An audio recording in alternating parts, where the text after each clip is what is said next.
నేను ఇంతకుముందు మీరు చూసేటువంటి వీడియోలో హిజ్కియా మహారాజు గురించి మీకు చెప్పడం జరిగింది. పార్ట్ 2లో ఉందని కూడా వివరించడం జరిగింది. పార్ట్ 2లో ఏముంది, హిజ్కియా మహారాజు దేవుడి దగ్గరికి వెళ్ళి ఏం మనవి చేశాడు చూద్దాం రండి. మళ్ళీ గుర్తు చేస్తున్నాను, హిజ్కియాకు మరణకరమైనటువంటి వ్యాధి వచ్చింది. అంటే ఆ వ్యాధి వస్తే మరణించడమే తప్ప బతికే ఛాన్సు లేదు. కానీ హిజ్కియా వెళ్ళి దేవుడికి ప్రార్థన చేసినప్పుడు దేవుడు ఏం చేశాడో, ఆ మరణకరమైనటువంటి వ్యాధి నుండి ఎలా తప్పించాడో చూద్దాము. 4వ వచనము లేదా 3వ వచనము. అతను వెళ్ళి యెహోవా యథార్థ హృదయుడునై, ఏ హృదయం అంట?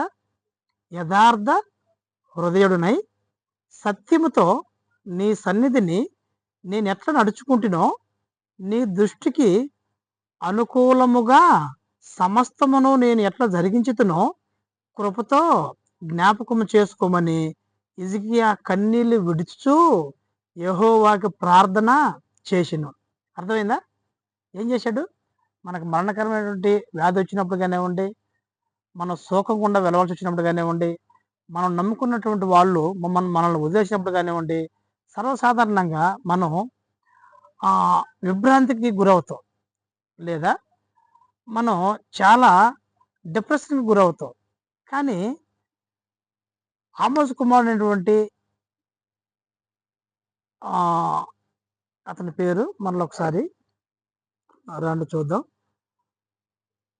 యెషయా అతని యొద్దకు వచ్చి, ఆమోజు కుమారుడైనటువంటి యెషయా అతని దగ్గరకు వచ్చి, నీవు మరణమవుతున్నావు, నువ్వు ఇక బ్రతకవు అని చెప్పినప్పుడు అతను కూడా ఎంతో కొంత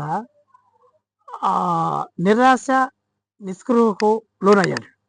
కానీ ఏ వ్యక్తికి చెబితే అతను కలిగి ఉన్నటువంటి రోగం తొలగించబడద్దో సాక్షాత్తు వెళ్ళి ఆ వ్యక్తికే చెప్తున్నాడు. రండి చూద్దాం. 5 నీవు తిరిగి నా ప్రజలకు అధిపతి అయిన హిజ్కియా యొద్దకు పోయి అతనితో ఇట్లనుము, నీ పితరుల దేవుడైన దావీదునకు దేవుడగు యెహోవా నీకు సెలవిచ్చినదేమనగా, నీవు కన్నీళ్లు విడుచుట సూచితిని, నీ ప్రార్థన నేను అంగీకరించి ఉన్నాను, నేను నిన్ను బాగు చేస్తాను అని అడిగాడు అని చెప్పాడు. చెప్పమని ఆ వ్యక్తికి చెప్పాడు. కానీ ఆ వ్యక్తి వెళ్ళి చెప్పినప్పుడు ఎవరైతే మరణకరమైనటువంటి వ్యాధి గుండా వెళ్ళవలసి వస్తుందని చెప్పి హిజ్కియాకి చెప్పారో ఆ వ్యక్తే ఎంతో కొంత దేవుణ్ణి విమర్శించే విధంగా మారుండొచ్చు. ఎందుకని? ప్రభువా నువ్వే కదా చెప్పావు అని ఎంతో కొంత అనుండొచ్చు. కానీ దేవుని ప్రణాళిక ఆ వ్యక్తి మీద ఇంకా ఏదో చెయ్యాలి అని దాగి ఉంది. కాబట్టి ఇంకనూ చూడండి 6 ఇంకా 15 సంవత్సరములు, ఎన్ని సంవత్సరాలు? అతనికి వచ్చేటువంటి వ్యాధి వెంటనే చనిపోయేటటువంటి వ్యాధి, వెంటనే అతను మరణించేటటువంటి వ్యాధి.